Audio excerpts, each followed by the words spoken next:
Bonjour et bienvenue à notre 5e collab du balado cybercitoyen et Polysécure, les balados sur la vie privée, la cybersécurité et la technologie. Mon nom est Catherine, je suis votre animatrice pour aujourd'hui et je suis accompagnée de Sam Harper et Nicolas Loïc. Allô, ça va bien? Oui, ça va, Ça ça va, ça va. va. On a pris un Oui. petit break, là. On a sauté une semaine, toi et moi, Catherine, là, fait que ça fait du bien de se remettre Ouais, dans le beat, là. les mains dans la pâte.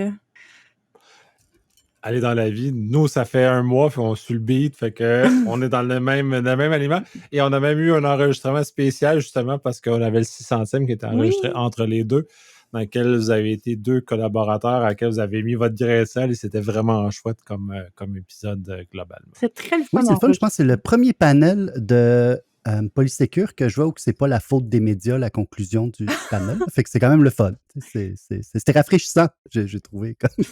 Mais on avait quand même notre journaliste sur le chose, justement, parce qu'on avait quand même notre victime, notre coupable de service qui était quand même présent, malgré tout. Ouais, au cas où.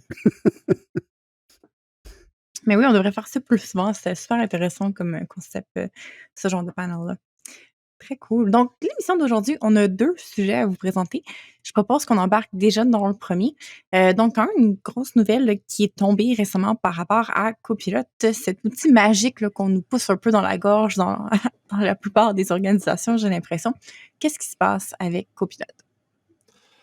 Essentiellement, c'est le volet M365 de Copilot qui est visé dans ce problème-là. C'est vraiment spécifique à cet élément-là, étant donné que cet agent-là est capable d'indexer l'ensemble de ce qu'on a, nos contenus personnels dans mon environnement, mes courriels, mes documents, mon OneDrive, mes SharePoint. Donc, il est capable de faire ce genre de choses-là. Et ce que des attaquants ont réussi à trouver, c'est d'injecter des informations dans un document qui sont invisibles à l'œil humain, mais visibles par l'agent d'indexation de Copilot, en l'occurrence. Et dès lors, quand que Copilot répond à une requête, ben, comme il va passer à travers l'information, il va voir les informations cachées. Et ces informations cachées-là servent essentiellement à donner des instructions à Copilot d'exécuter des tâches qui ne sont normalement pas autorisées. Envoyer un courriel avec de l'information sensible, peu importe ce que c'est, mais c'est un peu le volet agentique qui est ciblé dans l'occurrence. Donc, de faire utiliser cette façon-là d'opérer pour mettre un geste différent. Microsoft a corrigé le problème spécifique à ce bug-là. C'est, à mon avis, c'est pas le premier qu'on voit, mais c'est le premier qui est aussi diffusé que ça et aussi tangible que ça pour la plupart des gens. Et j'ai l'impression qu'on va en avoir plein d'autres parce que le volet agentique qui s'en vient, c'est-à-dire cette espèce de module AI qui agit en notre nom, qui exécute des actions entre notre nom en faisant plusieurs tâches, et là, en l'occurrence, en exécutant des éléments, et sera toujours susceptible à cet élément-là où il y a des instructions cachées qui sont là et qui va de façon un peu stupide, parce que, tu sais, le mot intelligence artificielle n'est pas tout à fait exact sur ce que c'est vraiment. C'est vraiment un agent, un module statistique qui exécute ce qu'on lui donne. Donc, si il voit des instructions, mais il va les exécuter comme s'il était légitime. Puis ces Donc, instructions-là sont envoyées comment? C'est quoi? Disons que moi, je suis le méchant, je t'envoie un courriel, puis dans ce courriel-là, il y aurait des du texte instructions en cachées, là. blanc, par exemple. Oui, des OK. instructions, disons, écrites avec un texte écrit en blanc ou avec une taille de police de caractère qui est trop petite pour que je puisse voir. Mhm. Fait que pour l'humain, cette information, visuellement, elle est inaccessible parce que nos yeux humains ne permettent pas ça. Cependant, quand la machine va arriver dessus, donc quand Copilot va passer dessus, il va les voir, il va les interpréter comme étant ce que c'est. Donc, ça dit, si tu me poses telle question, fais telle action, mais quand Copilot va passer dessus, ben, il va exécuter telle quelle l'information qui lui est passée comme étant un prompt ou une façon d'injecter un prompt sans que la personne s'en rende compte. OK. Donc, sont très susceptibles à ça parce que, tu sais, c'est. Puis, on revient toujours au fait que c'est pas super intelligent, ces bébelles-là. C'est vraiment des agents statistiques. Et quand on leur donne tant de pouvoir que ça, puis moi, c'est mon inconfort très grand par rapport à cette technologie-là, c'est que je transfère ma capacité d'action à un tiers robotisé dans lequel je n'ai pas confiance sur sa capacité de faire la bonne action, d'être capable de discerner le vrai du faux, les vraies informations. C'est assez inquiétant ce qu'il y en est. Et ça peut se propager. Là, c'est un modèle d'attaque qui a été fait sur Copilot. Et le Gemini, Claude, ils vont tous y passer un après l'autre parce que si on ouvre la boîte de Pandore avec un, c'est sûr qu'on va viser les autres. C'est inévitable. Ouais. Et alors, chacun va devoir courir après les nouvelles façons que les attaquants vont trouver pour tromper l'agent ou tromper les méthodes de protection que ces compagnies-là vont mettre en œuvre pour que l'agent ne tombe pas dans le piège. Fait qu'on va trouver d'autres façons, un peu comme le prompt injection, tout ce que les gens ont réussi à trouver à l'heure actuelle pour faire que ces agents, que le AI fournisse la recette d'une bombe ou toutes ces façons-là de contourner, ben on va faire la même chose avec ces agents un peu plus automatisés qui vont exactement dans le même univers. Donc, on est en train de se créer des problèmes. Puis, pour les gens qui ont peur de l'intelligence artificielle générale, là, c'est celui qui va contrôler tout. Je pense qu'on a des problèmes beaucoup plus importants avant qui va nous affecter, qui va détruire la société probablement avant que Terminator débarque puis qu'il vienne nous tirer partout. À mon avis, je pense qu'on va se blesser avec cet objet-là bien avant que l'objet soit capable de nous attaquer de son propre chef à ce moment-là. Une question par rapport à ça, parce qu'essentiellement, c'est une attaque zéro clic. Est-ce que ça touchait le copilote juste en mode corporatif? Est-ce que ça touchait les copilotes individuels qui étaient un peu imposés là, si on a Microsoft 365? Ça touche le copilote de type RAG, c'est-à-dire que le copilote qui est capable d'aller puiser son information de réponse dans des documents qu'il a accès. C'est pour ça que le copilote M365, celui qui est la grosse version qu'on peut avoir quand on a un tenant M365, est là parce que lui est essentiellement un RAG, c'est-à-dire qu'il va puiser dans mes documents personnels, incluant mes courriels, l'information pour répondre. Donc, ils utilisent ça comme ces informations comme une base de données. Okay. C'est pour ça que c'est un retrieval comme le RAG est placé. Donc, du moment qu'on trouve dans un univers comme ça, on est contraint.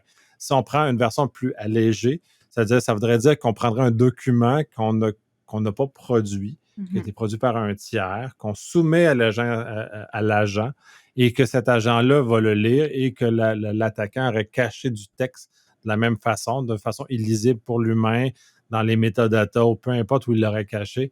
Et quand l'agent passe dessus, il le voit, il voit les instructions qui lui sont destinées et il va exécuter les instructions qui lui sont destinées à notre insu et poser l'action dans laquelle il est. Fait que c'est dans un contexte, mais pas exclusivement M365. C'est pour ça qu'on va probablement le voir apparaître ailleurs éventuellement. Mais c'est vraiment dans le modèle RAG, dans le sens où on est dans un contexte qui va chercher dans une base de données qui n'est pas dans ses informations d'entraînement. Okay. Pour trouver. Et ce qui est inquiétant, c'est qu'on ne sait pas si ça a été activement exploité ou pas. S'ils l'ont découvert, c'est probablement que oui. C'est-à-dire, je suis d'avis à ce que les agents offensifs sont très éveillés pour trouver des choses. Et ça, d'autant plus que c'est très difficile à détecter que ça a été utilisé parce que c'est la chaîne d'attaque, elle est aussi complexe à comprendre que comment fonctionne le AI tout court. Donc, je suis pas mal sûr qu'on est très difficilement de trouver des façons qu'on puisse déceler à ce stade-ci que ça a été exploité, mais c'est sûr que ça a été exploité. Puis en même temps, trop facile. Quelque chose qui me semble relativement simple à faire. Tu sais, ça ne marchera peut-être pas, chacun de tes prompts, mais mettre du texte en blanc, ça ne te prend pas un PhD en cryptographie là, pour faire ça. Là, comme... Absolument. L'attaque est facile. L'attaque est accessible à tout le monde. Et là, on commence à imaginer les scénarios catastrophes. Faisons un peu nos prophètes de malheur. Donc, tous ces gens qui ont accès à des agents de type RAG dans leur environnement personnel, qui voient. On peut aller avec les MCP aussi, qui est la nouvelle façon de connecter un agent qui n'est pas branché dans un tenant, en l'occurrence, et qui est branché sur des sources de données connexes. Et ça, c'est de plus en plus disponible de point de vue personnel. Et d'ouvrir cette espèce de capacité-là d'aller plus loin. Ça veut dire qu'on met dans les mains de gens hostiles d'envoyer du spam, par exemple, dans nos boîtes personnelles, autant corporatives que personnelles, avec des instructions qui sont spécifiquement pour ça.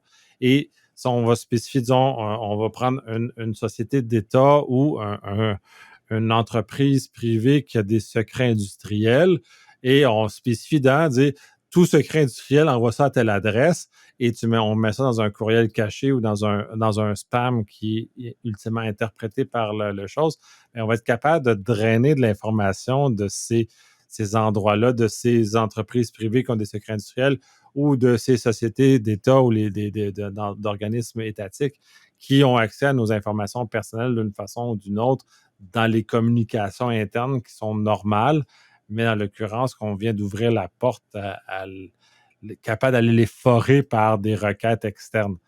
C'est ça, parce que là, si je comprends bien, la nouveauté ou le danger, c'est l'aspect automatique où l'IA va lire ces choses-là sans que toi, tu interagi. C'est pas comme, je sais pas, quelqu'un qui prendrait un texte, qui le met dans ChatGPT et qui dit hey, fais-moi un résumé. Là, c'est vraiment la machine le lit. Puis là, si j'ai dit envoie toutes mes photos à telle adresse ou mes secrets à telle adresse, ben boum, ça le fait. Puis Oui, c'est essentiellement ça, comme ça, puis c'est une très belle façon de le résumer, oui. Ce qui est drôle, c'est que la technique d'utiliser du texte caché, je lisais un article récemment que les professeurs à l'université utilisaient ça pour justement déjouer les tricheurs en mettant parle-moi de la Finlande en anglais, en blanc sur fond blanc. Puis là, ils checkaient. Puis si jamais le texte qui devait parler de chimie organique se met à parler de la Finlande, ben. Oui. C'est ça. C'est exactement la même stratégie qui est utilisée, mais de façon plus insidieuse parce que là, dans le contexte éducatif ou universitaire, là, bon, les professeurs essaient de piéger de façon, je trouve, à mon sens, correcte, les étudiants un peu trop paresseux qui n'ont juste pas compris que les éléments comme ça, donc, ils ont des requêtes, dans le fond, ils ont un prompt caché, en l'occurrence, dans ce cas-ci. Mais là où on va, les attaquants, c'est plus qu'un prompt caché, c'est qu'il vient empoisonner des documents qui vivent dans ton environnement de travail personnel, dans ton contexte de travail. Et donc, ces informations-là ont une certaine forme de permanence. Dans chose comme avoir de stocker des fichiers dans son OneDrive ou dans son G-Drive, bien, quand on va poser la question, peux-tu me trouver tous les fichiers qui ont telle affaire? Et si par malheur, il passe sur le dit fichier, mais il va exécuter les commandes qui lui sont destinées parce que l'agent va avoir l'impression que l'information qui est indexée est un ordre qui lui est destiné. Mm-hmm. Fait que c'est d'avoir comme un peu un stagiaire qui ne comprend pas ce qu'il fait, puis il lit un document, puis il pense que les instructions qui sont données sur le document sont des instructions qui sont spécifiées à lui, donc exécute ce qu'il voit dans le document. C'est une excellente description de ce qu'est l'IA, ça, un stagiaire qui ne sait pas ce qu'il fait. Je veux dire, c'est principalement ça. Oui. Mais moi, ça fait juste penser à un autre truc que j'avais lu par rapport à Copilot. Je pense que c'était il y a un mois-ish, où est-ce qu'il y avait des chercheurs qui avaient réussi, en fait, à faire que l'IA allait chercher des fichiers de mots de passe dans SharePoint qui, normalement, sont pas accessibles, mais l'IA peut comme contourner puis agir comme un agent qui est reconnu parce que c'est Microsoft qui fait la demande, fait que c'est une demande légitime. Puis ça fait que ça contourne tous les protocoles de sécurité parce que c'est une demande qui provient d'une source légitime. Moi, ça me fait paniquer un peu. J'ai l'impression qu'on a juste comme ouvert une boîte de Pandore de risques et d'enjeux là, sur... Oui. Je pense qu'on est trop aveuglé par la brillance de l'objet qu'on a devant nous et on ne pose pas les... c'est une traduction libre de Shiny Object. Ouais, genre, mais je sais, mais dans le sens de... J'ai l'impression que... Puis là, moi, je vous parle en tant que personne qui enseigne. Ça fait pas des choses brillantes, là, de l'IA. Parce que la qualité du contenu, il est pas tant... Comme, c'est quoi la plus-value concrètement d'ouvrir cette boîte de risques-là pour... Oui, puis au niveau entreprise, je comprends pas pourquoi on se précipite à cette vitesse-là et sans aucune considération par rapport à ça, justement par des problèmes comme ça.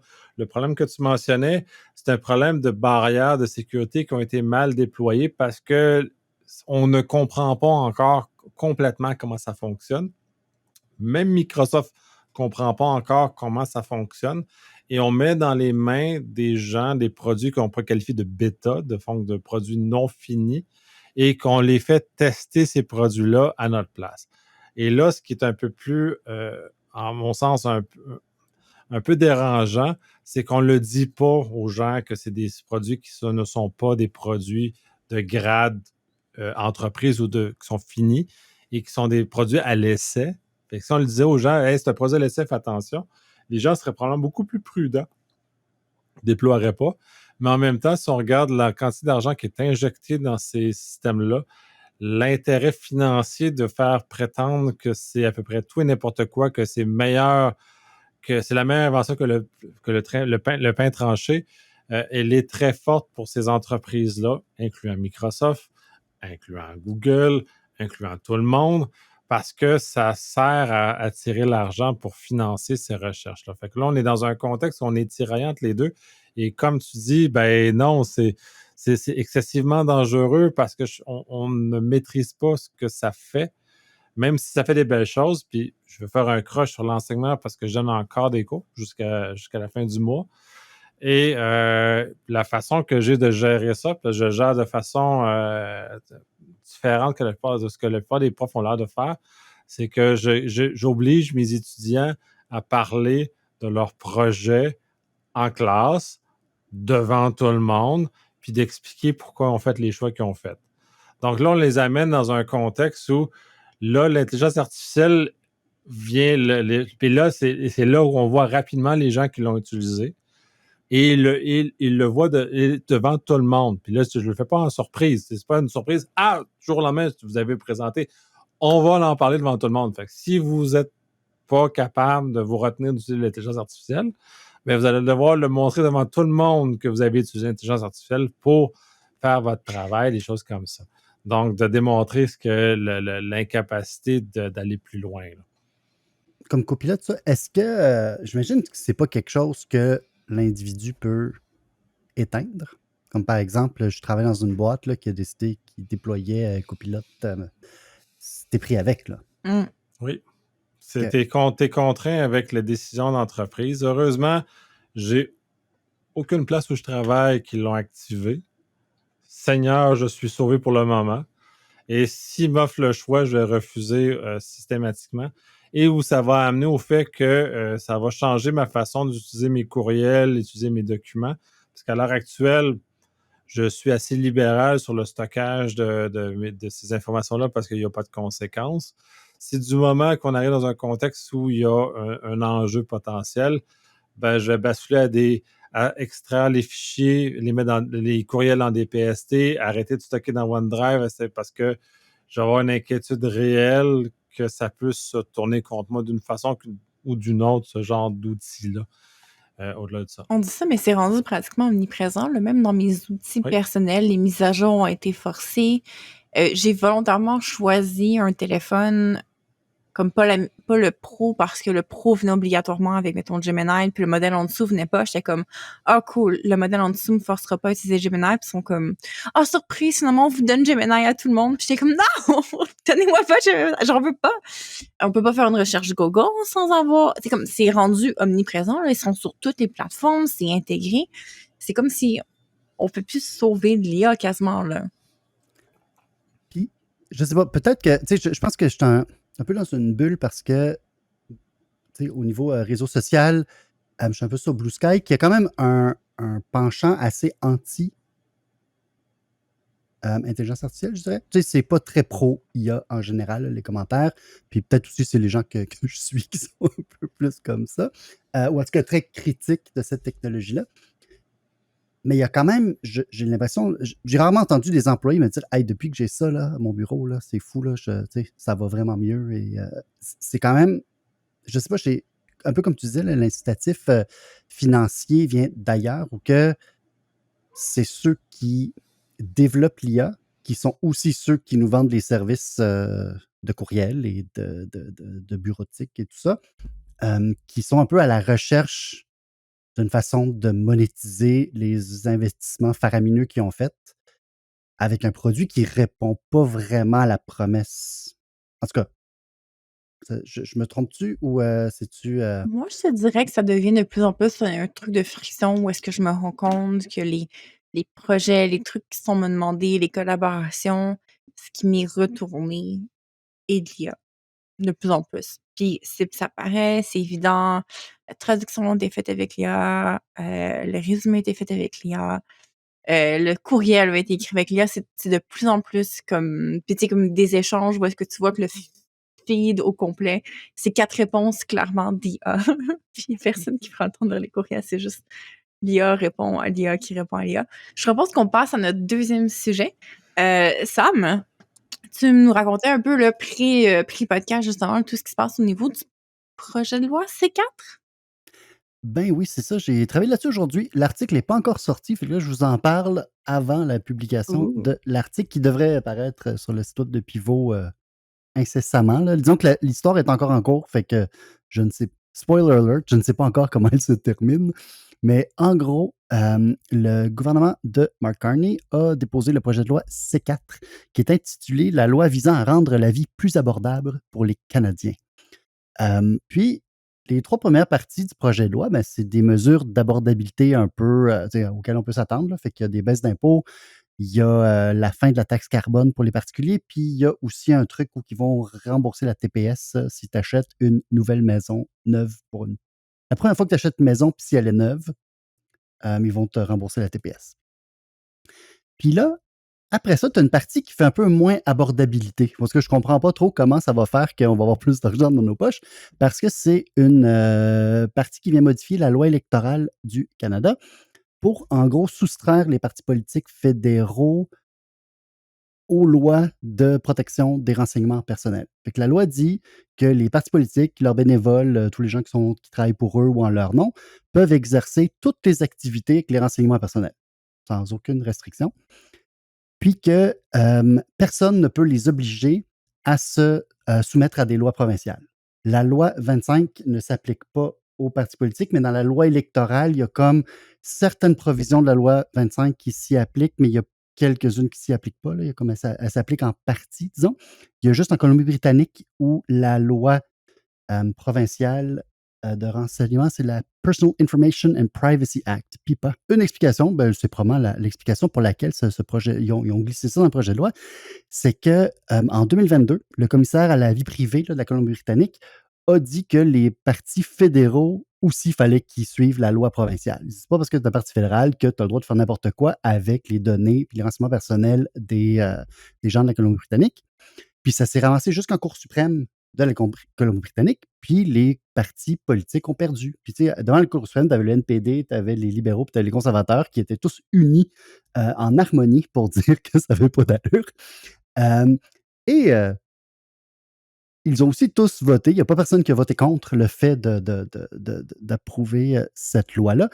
Puis étrangement, le Parti libéral n'en a pas parlé. Fait que, tu sais, dans son speech, c'est le ministre des Finances qui présentait son projet de loi. Ben, tu sais, il parle de longs en large des baisses d'impôts, il parle de longs en large de la réduction de la TPS, de la fin de la taxe carbone, puis là, ça finit là. Ah! La partie 4, on n'en parle pas.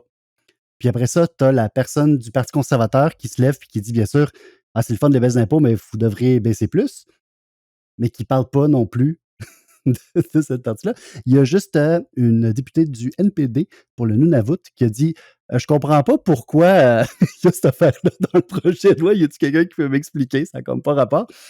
Puis elle s'est fait ignorer la première fois. Ils n'ont juste pas répondu. La deuxième fois, elle a relevé la main, puis elle s'est relevée, puis elle a dit excusez-moi, j'aimerais ça qu'on m'explique pourquoi qu'on parle de renseignement personnel dans une loi sur l'abordabilité. Ouais. Puis là, quelqu'un lui a répondu à une affaire un peu bidon sur on veut uniformiser ça partout au Canada.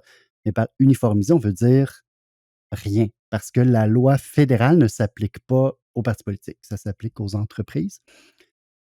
Puis, en 2019, c'est quand même intéressant, Élections Québec avait fait un genre de survol ou étude de l'utilisation des renseignements personnels par les partis politiques provinciaux, mais on peut s'attendre qu'au fédéral, c'est la même affaire. Là. Puis les partis utilisent beaucoup de données. T'sais. Ils ramassent les données de la liste électorale. Ils font aussi, là-dedans, ils mettent aussi ce qu'ils ramassent en faisant du porte-à-porte. Là. Si vous leur dites, moi, je suis vraiment fâché contre les chemtrails, ben, ça va être écrit là, que c'est les chemtrails qui est le sujet qui vous préoccupe. Il va y avoir des informations sur votre ethnicité, sur votre âge, sur votre niveau socio-économique, sur plein de choses pour pouvoir vous envoyer de la pub targetée sur les réseaux sociaux, pour savoir qui qui est plus susceptible de voter pour le parti. Donc, qui est-ce qu'on rappelle le jour de l'élection pour le pousser à aller voter? Et pour l'instant, la seule chose, c'est que les partis doivent eux-mêmes décider d'une politique de protection des renseignements, mais personne ne peut aller checker parce qu'ils ne sont pas assujettis à aucune loi. Puis, étrangement, comme c'est les partis qui décident, en tout cas, le gouvernement est formé par des gens qui viennent de partis. Personne n'est très motivé là, à aller changer ça. Huh. OK. C'est comme un petit projet de loi ninja, là, où est-ce que comme il y a comme qui s'opposerait à des mesures pour rendre la vie plus accessible pour les gens? On va pouvoir en parler au prochain épisode là, de Cybercitoyen parce que Marc Carney Entraînement est en train de faire un Harper de lui-même. Puis juste pour le record, j'aimerais ça juste spécifier qu'entre moi et l'autre Harper, l'ancien Harper, il n'y a pas de lien qu'on peut prouver. Voilà. Prouver Donc, comment? Vous c'est n'êtes ça. pas, On peut vous êtes pas pas des prouver. cousins éloignés, là. Je ne sais pas, mais on ne peut pas le prouver. OK. C'est bien. C'est ça le message que sur lequel je veux qu'on s'entende. Mais Harper faisait ça. Il faisait des bills omnibus, là, genre un truc de 4000 pages, puis la moitié, tu dis, ouais, ça a de l'allure. Puis là, il y a comme une affaire, Il y a comme nous allons tuer tous les chatons dans le milieu. Puis là, tu es comme, Altera. pourquoi? Puis c'est un peu ça avec les autres projets de loi, dont un qui est sur les frontières, qui est un peu inquiétant. C'est supposément sur les frontières, puis là, on met plein d'affaires qui augmentent les pouvoirs d'interception puis d'espionnage des forces de l'ordre. Puis dans ce cas-là, on met un truc, personne ne va se lever puis dire non, moi, je suis contre la remise de TPS pour le jeune couple qui veut s'acheter une maison. Mais tu passes une petite affaire, puis personne n'en parle. Même sur les réseaux sociaux, c'est assez fascinant. Tu as les posts là, des ministres qui sont comme voici 3 raisons pour voter pour ce projet de loi. Puis c'est comme, oui, mais il y en a 4 dans ton projet de loi, man. Il y a 4 trucs. Fait que c'est tout le temps, raison 1, raison 2, raison 3. Puis là, ça s'arrête là. Puis personne parle du 4e truc. L'affaire, c'est que tout le monde demande à ChatGPT de faire un résumé, puis le nombre de caractères fait que le dernier bout est jamais tenu en compte, dans le fond. C'est probablement volontaire que ça dépasse les quotas de ChatGPT public. Mais oui, mais c'est comme le Big Beautiful Bill aux États-Unis. C'est comme ces espèces de stratégies très conservatrices de bundler des affaires que les gens veulent, mais en même temps pousser un agenda. Là. C'est une mauvaise traduction politique qui correspond à d'autres choses. Puis c'est un peu étonnant de la part des libéraux de faire ça. Mais en même temps, ils sont minoritaires. Et comment les conservateurs vont voter contre ça après ça, c'est un peu ça aussi. Là. Il y a comme un double piège. Dans l'ancien temps, le Parlement précédent, avec Justin Trudeau, il avait essayé de faire passer, c'était le projet de loi 65, là, si mes chiffres sont bons, qui était pas mal la même affaire. Le début de la partie là, sur les renseignements personnels et les partis politiques, c'était pareil. Mais l'ancienne version, il y avait quand même quelques provisions de plus qui étaient bien. Comme par exemple, ça empêchait les partis politiques de vendre les données qu'elles possèdent. Ce qui me semble un minimum. Je ne sais pas, en tout cas. Puis il y avait aussi, comme par exemple, s'il y avait une brèche ou un instant de confidentialité, la loi prévoyait que les partis politiques étaient obligés d'avertir les gens qui étaient impactés par cette brèche-là. Mais ça a été enlevé. C'est plus là. Ils l'ont juste. Puis ce qui est un peu tannant, c'est que là, ils sont en train d'essayer de s'arranger pour la passer le plus rapidement possible. Normalement, un projet de loi fédéral, tu as une première lecture. Après ça, tu as une deuxième lecture où que là, ils en débattent un peu. Ça s'en va en comité. Le comité, ça peut prendre des fois des semaines. Après ça, ça revient avec des amendements pour une troisième lecture et débat. Puis là, c'est comme approuvé par la Chambre. Là, ça s'en va au Sénat. Puis après le Sénat, la reine dit bravo, vous avez une nouvelle loi ou quelque chose comme ça. On n'a Puis plus là, de ils sont comme reine. en temps. Quoi? Oh, le roi, c'est vrai, t'as raison. Toi, dans l'ancien temps. Dans l'ancien temps, c'était une reine, mais là, c'est plus C'est ça. fini. Question. En tant Oui. que citoyen, qu'est-ce qu'on peut faire pour bloquer ce genre de choses-là? Parce que tu as raison. C'est comme pendant que tu disais, il y a personne qui en parle. Malheureusement, pas grand-chose. Dans le sens que Genre, il y faut a qu'on une prenne un autobus à unanimité. Ottawa puis qu'on ait comme levé des pancartes genre demain matin. Oui, tu sais, appeler son député, probablement dire hey, c'est quoi cette histoire-là? Comment ça, vous avez fait ça? Pourquoi vous avez voté pour ça? Ce serait comme probablement le strict minimum. Ce qui est un peu tannant dans cette situation-là, c'est que tous les partis ont voté pour. Il n'y a personne qui a voté contre à la deuxième lecture pour envoyer ça au Sénat. Donc, tous les partis étaient d'accord, même pour la version un peu accélérée du processus. Fait que tu peux même pas te dire, ben écoute, on va appeler le parti d'opposition, on va essayer de faire une coalition avec eux autres, tu sais, c'est vraiment un. Fait que oui, je pense que c'est d'appeler son député puis de dire, hey, ça n'a pas d'allure. Je trouve que mes renseignements personnels méritent d'être protégés. Puis c'est pas parce que vous êtes un parti politique que vous n'avez pas de responsabilité face à ces données-là, puis que vous pouvez faire n'importe quoi avec. Puis Moi qui s'en va googler comment contacter mon député local pour envoyer un petit courriel ce soir après l'enregistrement du balado. Mais tu sais, j'ai lu ça, j'ai trouvé un chapitre de livre d'un professeur de l'Université de Victoria, puis là, j'aimerais ça lui parler à ce professeur-là parce que dans son livre, il parle un peu du processus, qu'il y a eu des amendements là, c'est le projet de loi 64 là, qui a donné la loi 25. Les partis politiques, là, il paraît qu'ils ont fait un travail assez intense behind the scenes pour justement que les provisions qui touchaient les partis politiques soient pas dans la loi 25, mais qu'elles soient comme dans la loi électorale, puis pour justement diminuer les exigences. Comme par exemple, une entreprise va décider d'abord, ben, pourquoi est-ce que je ramasse des données, puis après ça, tu obtiens le consentement, puis là, tu peux juste les utiliser pour les fins que tu avais déterminées. Puis quand tu as fini, quand on n'a plus besoin pour cette fin pour laquelle tu en as besoin, il faut que tu les détruises. Ben, toute cette partie-là a été enlevée pour les partis politiques. Eux ne sont pas obligés de décider pourquoi ils vont en avoir besoin. Donc, ils peuvent collecter puis décider après ce qu'ils font avec. Ce qui est quand même une grande différence là, dans la façon de réfléchir à la protection des renseignements. Là. Ça fait un peu rules for thee but not for me, un peu. Comme Oui, les clairement. partis Ben, politiques c'est sont sûr comme que ah, nous, on est au-dessus de ça.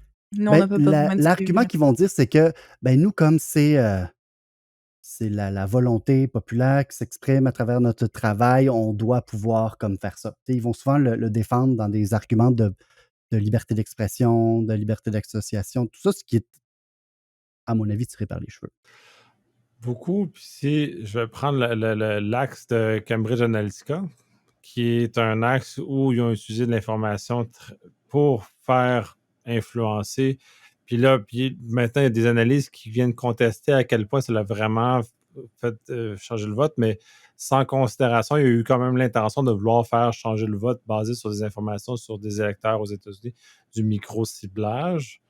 Et en tant qu'électeur, moi, ça me trouble de penser que c'est des machines qui sont ultra faites pour me manipuler, pour les amener dans leur côté et non me faire valoir de faire un choix libre et éclairé sur des positions politiques qui sont les miennes, qui sont alignées avec mes valeurs. Fait que là, on est dans un contexte où on est, puis là, on fait un peu référence à l'épisode 600 du Polyseeker, où justement, Catherine, tu mentionnais, l'objectif du marketing, c'est de m'amener à choisir des choix qui sont à la limite toxiques. Et quand on est en train de regarder ça d'un point de vue politique, on est en train de donner des cartes blanches, puis donc des passe-droits à travers des législations aux partis, aux différents partis. Peu importe les données qu'ils veulent pour pas m'influencer au sens où, genre, j'ai un bon argument, on va aller là, mais de manipuler mon intention de vote vers une direction que j'aurais peut-être pas faite si j'avais une discussion libre avec la personne avec qui j'avais devant moi. Là. Mhm.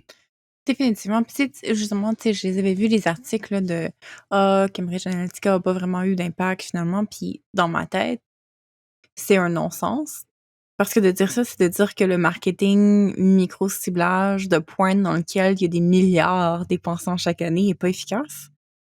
De- on peut calculer le retour sur les investissements de ces publicités-là, puis ça marche. Ça convainc les gens. Fait que dans quel monde obscur est-ce que de vendre un produit ou de vendre une idéologie, ça fonctionne pas sur les mêmes protocoles? C'est les mêmes concepts au final, là. Ça s'applique sur la même chose. C'est le marketing de niche, c'est de te radicaliser dans tes goûts essentiellement. Puis c'est le principe de l'algorithme, c'est que tu as des intérêts mainstream, puis tranquillement, il t'apporte une micro-itération à la fois comme une petite grenouille qui se fait bouillir vers des trucs vraiment niches sur lesquels ils vont pouvoir te vendre plus de contenu spécialisé. C'est la même chose politiquement. C'est une idéologie mainstream, puis ils te font transiger sur cette courbe-là vers des idéologies plus extrêmes. Puis c'est comme ça que tous les réseaux sociaux fonctionnent aussi pour le contenu. Tu commences avec une recette de lundi sans viande, tu termines frugivore. Parce que l'algorithme t'emmène vers les extrêmes. Puis de dire « Ah, mais ça marche pas pour les trucs politiques », c'est un peu... Je sais pas. Pourquoi? Pourquoi ça marcherait pas? C'est le même concept. Ouais, mais c'est ça. C'est là où mon malaise, c'est qu'en tant qu'électeur, qu'une main invisible vienne me pousser dans une direction qui normalement n'aurait pas été celle que j'aurais pris de façon libre et sans influence, me dérange parce que pour moi, et je dois être un puriste, ou comme disait Sam dans l'ancien temps, je croyais que mon choix il est basé sur mes valeurs et fondamentalement comment je m'aligne avec le parti, les différents partis qui présentent. Donc, je vais mettre mon vote avec celui qui s'aligne le plus avec mes valeurs. Et là, c'est plus ça. Là, c'est comment le parti peut faire que je crois que machin, puis je vais acheter à 9,99 mensuellement un abonnement à telle affaire. Fait que là, moi, je suis outré parce que ça brise le fonctionnement du système démocratique comme il a été pensé et comment moi j'y crois.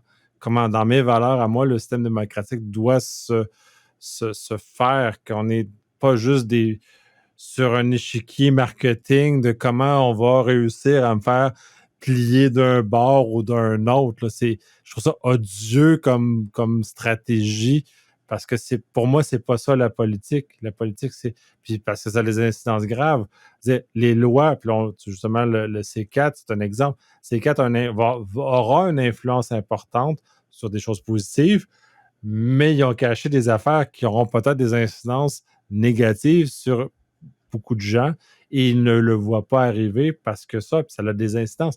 Fait que les choix politiques qu'on fait ont des incidences sur notre quotidien et à l'heure actuelle, les Américains le voient gravement. Puis, tu sais, je suis ultra heureux de ne pas être américain parce que mes données n'ont pas été volées par des compagnies privées.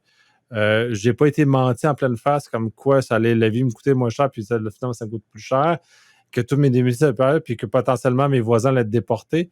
Fait que, c'est ça que les autres vivent dans un contexte où ils se sont fait tromper et c'est le malaise politique et démocratique, il est grave parce que, bref, mon rant sur la démocratie s'arrête là. Juste un petit peu pour dire que la politique, ça fait longtemps que c'est comme ça, dans le sens que c'était des listes de pointage, ça fait longtemps que ça existe. Quand les gens font du porte-à-porte, une des choses qu'ils font, c'est est-ce que cette personne-là est susceptible de voter pour nous, oui ou non? Puis ils le savent par ton code postal. Puis, une des premières façons de cibler des gens, c'est les codes postaux. Mais il y a ça, mais après ça, c'est que la journée de l'élection, tu as des banques de bénévoles qui sont là puis qui disent ben écoute, on a une liste de noms de gens qui sont sympathiques à notre parti. Eux, on veut leur dire, on peut pas leur dire pour qui voter le jour du vote, mais tu peux les appeler pour dire êtes-vous allé voter? Puis ça se fait dans toutes les circonscriptions où c'est chaud, puis tout ça.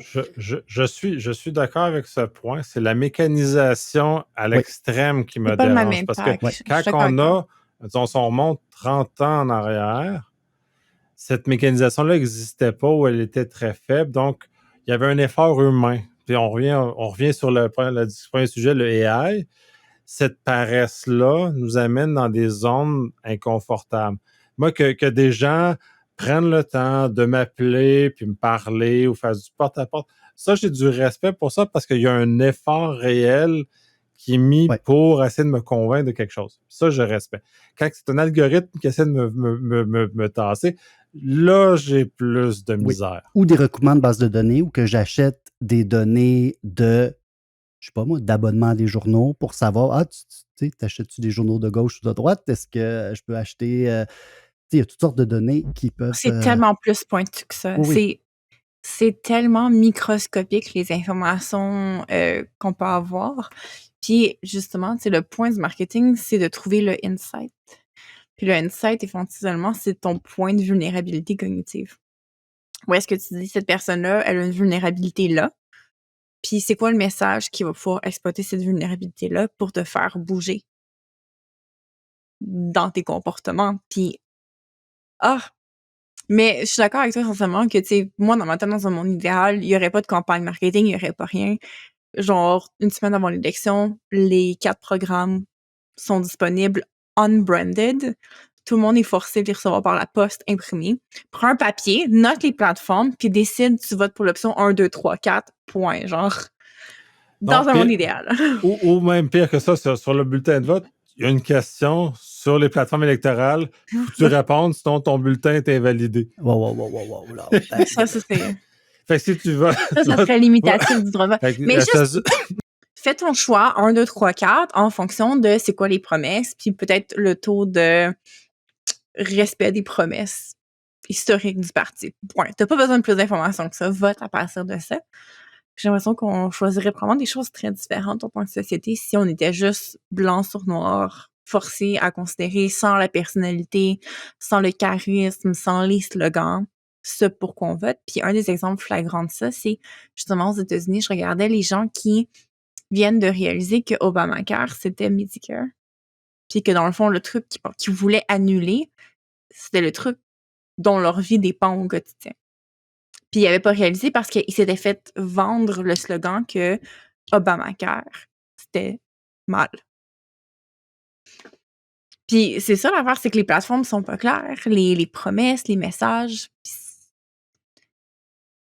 ça fait que les gens... C'est terrible parce que les Américains, puis ça, c'est le plus bel exemple moderne de cette illusion qui leur a été vendue et sur lequel il y a tellement de gens qui ont cru à un message qui est essentiellement faux, comme tu mentionnes, et qui se trouvent à s'être tirés dans le pied sans même s'en rendre compte. C'est d'une tristesse infinie et puis ça demande à quel point le système démocratique il est brisé. Puis j'aime l'idée, peu importe la solution qu'on y apporte, mais il faut que le choix devienne libre et qu'il ne soit pas micro-targeté de genre, moi, je suis sensible au fait que, genre, il y a un peu de vert dans la publicité et que ça sent telle odeur. Moi, c'est ça, je vais voter pour eux autres.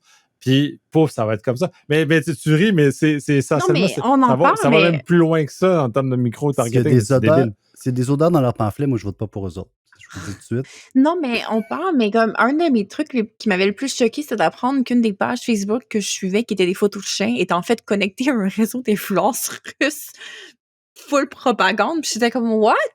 Mais apparemment, il y a effectivement un lien entre vouloir regarder des photos de petits chiots bergers allemands et être en mode All Lives Matter. Il y a une pipeline de radicalisation qui mène de ça. Puis, tu sais, le lien est facile à faire, là. Ces bergers allemands sont cute, là, mais comme c'est souvent des chiens policiers. Puis là, t'es comme supporter les forces, puis comme...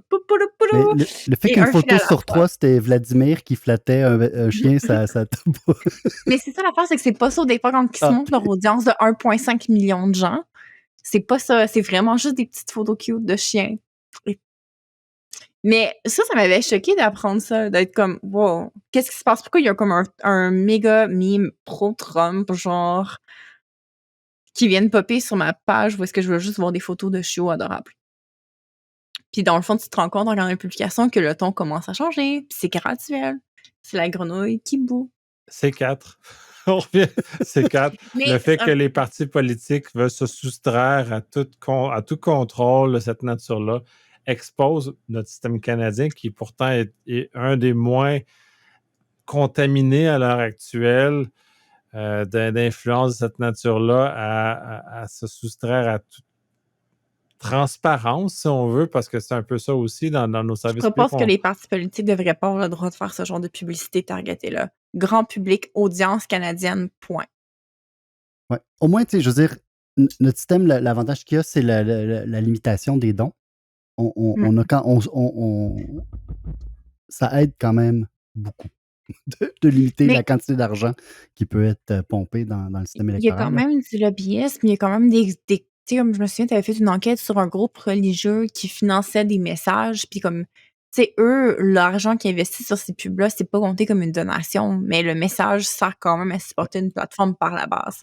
Fait que, il y a clairement des façons de contourner essentiellement quand même, là. Ouais, puis Sam, pour le fait que tu traînes dans ces affaires-là, puis que tu sois aussi ouais, non, mais c'est pas grave. Je suis un peu fasciné, là, parce que tu traînes dans des endroits vraiment beaucoup plus obscurs que les miens. Puis moi, j'aurais peur de me traîner dans ces endroits-là. Là. Je lève mon chapeau. Là. J'ai pas dit que c'était pas grave. Oui, mais t'as quand même dit, oui, mais effectivement, si on compare au super PAC américain, c'est d'aucune mesure la même chose. Ça, je suis d'accord avec ce genre de choses-là. Puis le système électoral, pour l'instant, puis le système électoral canadien est quand même un peu plus résistant aux problèmes que les États-Unis vivent, si on prend l'exemple des Américains.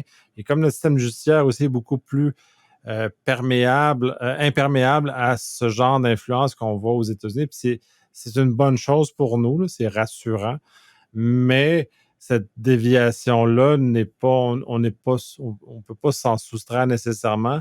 Et justement, les groupes que tu étudies dans tes différentes publications sont probablement de bons exemples de milices,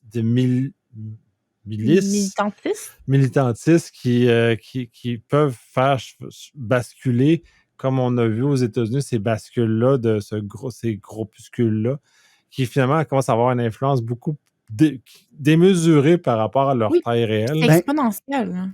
Ça va peut-être paraître weird, mais en ce moment, je suis plus inquiet du Parti libéral que des groupuscules radicaux d'extrême droite.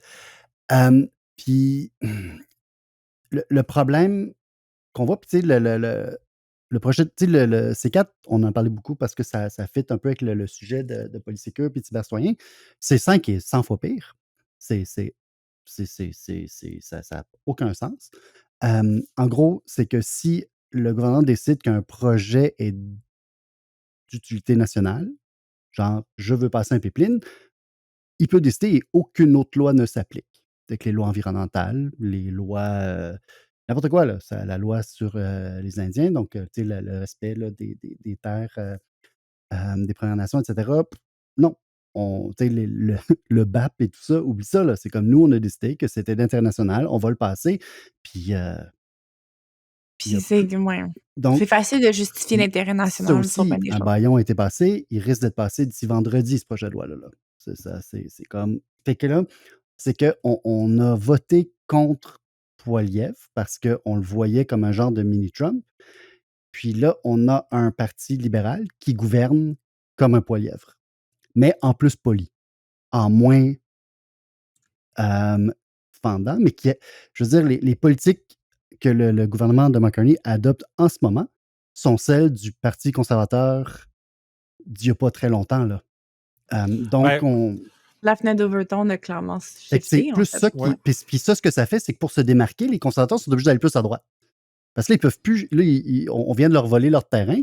Fait que là, il faut faut qu'ils se déplacent à droite en disant bon, ils ont pris notre en tout cas, j'apporte. À ma perception, il y a certaines nuances, par exemple, parce que entre les libéraux et les conservateurs actuels sont très religieux, ce qui me dérange énormément. Les libéraux ne le sont pas pour le moment. Ils vont appliquer des mesures plus dures qu'on va retrouver chez les conservateurs, mais qui ne sont pas religieuses. Puis en ça, j'ai moins d'inconfort. Je n'ai pas dit que je n'ai pas d'inconfort, mais j'en ai moins parce que on évacue l'aspect religieux de la conversation et c'est un des aspects de Poilievre qui me dérange le plus et dont Harper aussi d'ailleurs, c'est y amener la conversation religieuse dans l'environnement public et pour moi, ça n'a plus sa place depuis très longtemps puisqu'on doit prendre des décisions rationnelles qui sont en dehors de la religion et des croyances que des choses vont arriver par magie puis des choses comme ça. On doit s'appuyer sur la science. So far, les libéraux demeurent dans la science, mais ils ont un agenda qui est très conservateur, standard. L'armée, l'économie, c'est très, très comme ça. Mais en même temps, c'est l'ancien dirigeant de la Banque d'Angleterre et de la Banque du Canada. Fait que là, je veux dire, on ne peut pas s'étonner de ça non plus. C'est pas un communiste, là. C'est pas un socialiste, là, le doute. Niet, il y avait des messages que. Oui, mais ça. Hey, écoute, on dit que Biden était socialiste, là, à un moment donné. Là. Fait comme ça. Fait entre un conservateur religieux et un libéral conservateur, je préférais entre deux mots de choisir le moins pire, puis c'est malheureusement ça qui nous est arrivé en tant que pays. Dans l'occurrence, on a choisi entre deux mots, on a choisi le moins pire parce que l'autre était religieux, puis il était vraiment à mon sens, à certains égards, une coquille vide. Puis on l'a vu à quel point il était incapable de pivoter sur son message, qui était un message négatif. C'est genre méchant Trudeau. Puis là, tu fais comme, ouais, mais il n'y a plus de Trudeau. Tu fais quoi? Je sais pas. Axe de taxe. Non, mais là, c'est fini, là. Il s'en débarrasse. Qu'est-ce que tu fais? Ben, je sais pas. Parce que mon seul programme, c'était ça. Ça fait comme là, OK, ton programme est faible. Au moins, là, bref, mais pour revenir à ce que Catherine disait, ben, il faut contacter. Puis c'est peut-être aussi un rappel à quel point on doit parler avec notre député régulièrement. Puis si on n'est pas content avec ce qui se passe, il faut solliciter notre député parce que c'est son travail. Puis si on l'oublie, on pense qu'on l'élit, puis on en reparle en 4 ans. La réalité, son travail, il est quotidien et il faut qu'on lui rappelle que comme électeur, ce qui se passe, ça ne fait pas notre affaire et il y a une capacité de faire valoir. Ça a une limite, mais quand même, si tout le monde le fait, à terme, le message va passer, puis ce ne sera pas juste des articles dans le Journal de Montréal qui vont apparaître comme quoi le monde n'est pas content puis il ne se passe rien. Là, on va nos réels représentants vont être au courant au minimum de ce qu'on pense. Mais c'est vraiment intéressant ce que tu dis parce qu'effectivement, je me rappelle qu'il y a eu ce chiffre-là dans le discours que notre devoir citoyen commençait et s'arrêtait un peu à ce processus d'élection-là, puis que si t'as pas voté, t'as pas le droit de chialer, puis comme t'avais juste à pas voter pour ça, ou genre that's it, that's all, puis t'as juste à voter aux prochaines élections si t'es pas content, alors que dans les faits, le processus citoyen va vraiment au-delà de juste voter une fois ou quelques années là, pour quelque chose. Ben, il devrait, mais il y a quand même de moins en moins de démocratie dans notre démocratie. Les lieux démocratiques rétrécissent. Je sais que tu vas me dire, personne n'allait voter pour les commissions scolaires, mais c'était quand même un lieu où que les citoyennes pouvaient s'impliquer. Même chose, les CLSC, sur le CA, c'était des gens de la communauté, du voisinage, etc., qui s'impliquaient et qui pouvaient prendre des décisions. Les syndicats, il y a quand même d'autres institutions démocratiques qui rétrécissent. Là. En tout cas, je trouve que l'espace démocratique diminue en ce Je moment. dirais pas que l'espace démocratique, c'est l'implication des gens dans l'espace démocratique qui diminue. Parce que les outils sont encore à notre disposition, c'est juste qu'on ne les utilise pas, on les utilise plus. Et c'est ça qui est un peu tristonné dans l'histoire, parce que les élections municipales, scolaires, les CA sont encore disponibles. Ils n'ont pas disparu, là. Fait que l'espace pour qu'on aille s'installer dessus existe toujours. C'est juste qu'on ne les utilise plus. Il y a de moins en moins de gens qui s'y intéressent.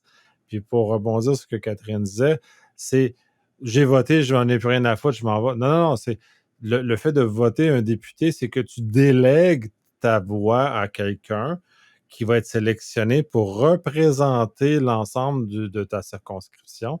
Mais sa représentation, elle n'arrête pas au moment où tu as voté. Tu as peut-être perdu, ça rendu là, ça ne change rien, parce qu'il demeure que même si tu as perdu, même si la personne qui est là, qui n'a pas voté pour, elle est là pour te représenter quand même comme un député, de te représenter. Et c'est la fonction fondamentale. Et c'est si on n'y croit plus, et c'est plus ça le danger pour moi, c'est qu'on arrête d'y croire, donc on arrête de faire valoir nos droits. Et effectivement, on va cautionner la réduction de l'espace démocratique parce qu'on ne fait pas valoir nos droits en tant que citoyens. Et on les a encore, ces droits-là. Au Canada, on les a encore beaucoup. On les utilise juste pas. Puis ça, c'est un autre défi. Puis plus le temps avance, puis peut-être plus je vieillis, puis j'ai les cheveux blancs, puis je deviens chialeux, je sens que les gens abandonnent de plus en plus. Est-ce que j'ai tort de penser qu'ils abandonnent de plus en plus? Peut-être que c'était pas mieux avant, whatever. Mais plus je vieillis, plus j'ai l'impression que les gens se désengagent de la vie publique, de la vie qui a une incidence. Parce que, à terme, ces lois-là ont une influence sur nous. C4, c'est un bel exemple. Il va y avoir des influences sur nos vies. C5 va avoir des influences sur nos vies. S'il décide que le pipeline passe dans ma cour, j'ai aucun recours. Ouais. Il va passer dans ma cour. Fait que, comme citoyen, c'est important de savoir. Moi, je ne serais pas touché parce que je ne suis pas dans l'endroit où le pipeline va passer. Mais il y a des endroits dans l'Ouest canadien, ils sont là, ouais, on veut le pipeline, tout ça. OK, s'ils viennent saisir des terres agricoles qui touchent à des gens, est-ce que les gens vont être aussi favorables au fait que les pipelines vont passer là? Je ne suis pas convaincu que ça soit aussi positif que ça. Donc, on est toujours dans un contexte où si on ne fait pas valoir, puis comme aux États-Unis, ils ont un réveil brutal sur ouais, genre, il va révolutionner les affaires, c'est correct. Oups, là, Medicare, ça marche plus. Oui, mais j'ai besoin pour mon insuline, pour mon diabète. Ah, ben, il n'y en a plus, maintenant, il faut que tu le payes de ta poche. Oui, mais j'ai pas d'argent. Ah, just too bad, dude. C'est comme ça, tu as voté. C'est ça qu'on en est. Fait que c'est un peu ça qu'il faut qu'on soit capable d'arriver à réveiller peut-être les gens, un pas à la fois, un citoyen à la fois, de faire valoir ses droits de choses. Puis je crois encore beaucoup, là, je suis très passionné parce que je crois encore beaucoup qu'au Canada et au Québec, on a encore cette capacité d'influence démocratique. Puis il faut le faire valoir. Sinon, c'est pas genre t'as pas voté. Non, va chialer à ton député. Puis c'est comme ça. C'est comme ça. Puis c'est au point où aux États-Unis, on le voit, il n'y a plus de turnover chez les congressistes républicains parce qu'ils se font rincer à l'heure actuelle et ils ont peur de se faire rincer.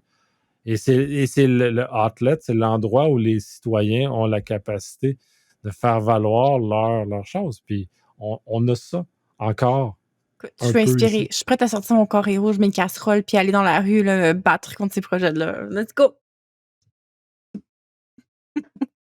Faut se mobiliser, mais ça a eu une influence réelle. T'sais, on parle des carrés rouges, ça a eu une influence. Okay, il y a eu des lois qui en ont sorti malheureusement, mais ça a eu quand même une influence sur comment les choses. Le mouvement populaire a une influence réelle sur les politiciens. On n'est pas juste des victimes du système politique. Puis c'est peut-être ça. Puis là, je trouve ça un peu triste de dire que l'espace démocratique se rétrécit. Je trouve ça triste de l'aborder de cette façon-là. C'est juste. Mais je suis 100% d'accord avec toi sur l'importance de l'implication. Puis tout ça. Quand je dis qu'il rétrécit, c'est que les CA de commission scolaire n'existent plus. C'est rendu des centres de services avec des CA nommés. Il n'y a plus de vote pour ça. Même chose pour les CA dans les mots de la santé. C'est plus des gens de la communauté, c'est nommé par le ministre puis par Santé Québec. Il y a des sièges, par contre, qui sont encore réservés aux citoyens. Il y a des sièges encore réservés. Je sais parce que dernièrement, je regardais pour m'impliquer sur des CA, puis il y avait Urgence Santé qui cherchait un citoyen.